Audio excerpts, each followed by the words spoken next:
How to train measured courage. If you have been watching and seen the last two videos, you already know something uncomfortable. You are not underusing your strength because you lack ability, and you are not hiding it because you are weak. You're being cautious, calibrated, measured. But the real question then becomes, how do I train courage without becoming reckless? Because courage is not volume, it is control. Odin's words speak to this in stanza 7. The wary guest who comes to a feast keeps his ears open, his eyes alert, and thus protects himself. The Norse never praised blind boldness, they praised awareness first. Courage without awareness is impulsiveness.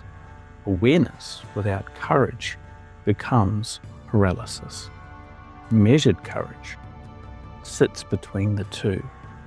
Let me repeat that. Measured courage sits between the two. So how do you build it deliberately? Well, to begin with, you need to understand that courage is not a personality trait. It is a trained response to discomfort. Most people wait for confidence before acting, but confidence is the memory of past courage, which means that action needs to come first. Here is what training measured courage actually looks like. The first step, in many instances, is to lower the threshold. Don't aim for some dramatic act of bravery. Aim instead for a small exposure. Speak once more than usual. Offer one opinion without softening it. Send a proposal without rereading it 5 times.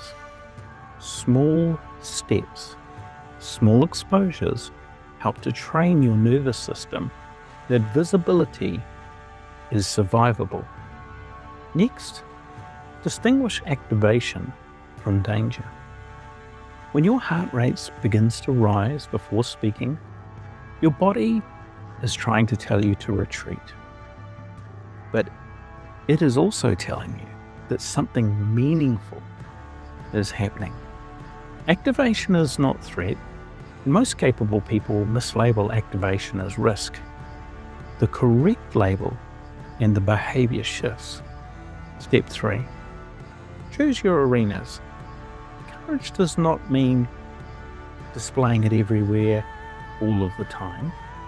The Hávamál teaches calibration.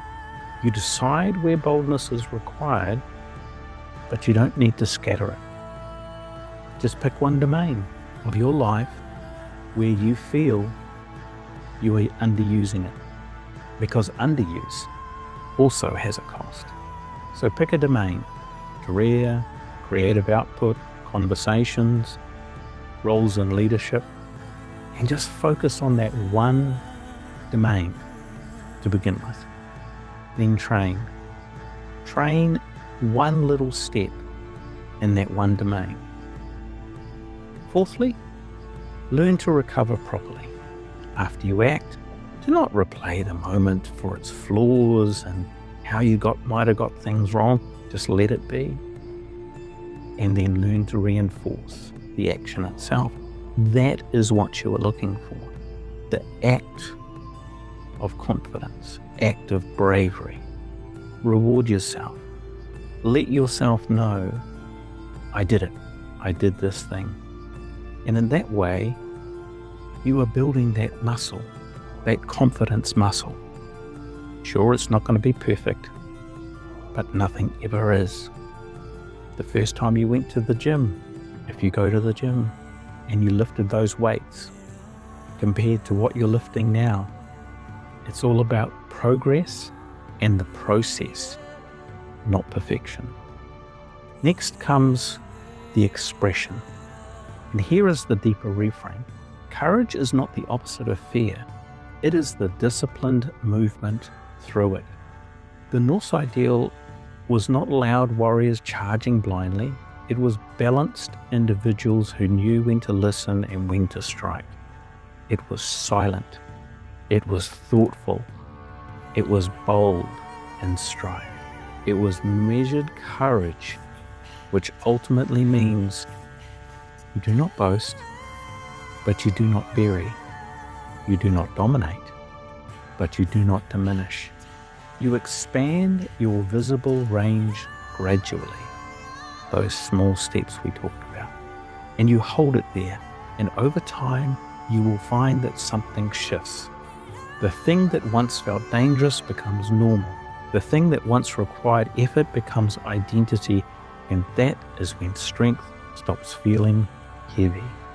It simply feels accurate. Episode 1 was all about awareness. Episode 2 was about understanding the protection.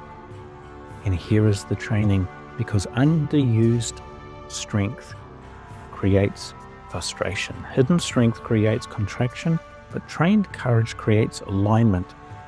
And the question no longer becomes whether you are capable.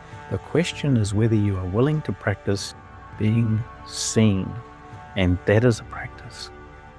If this message spoke to you and you feel it might help somebody else, please consider sharing it and spreading the truth. Thank you for listening. My name is Owen, the Seer of Odin.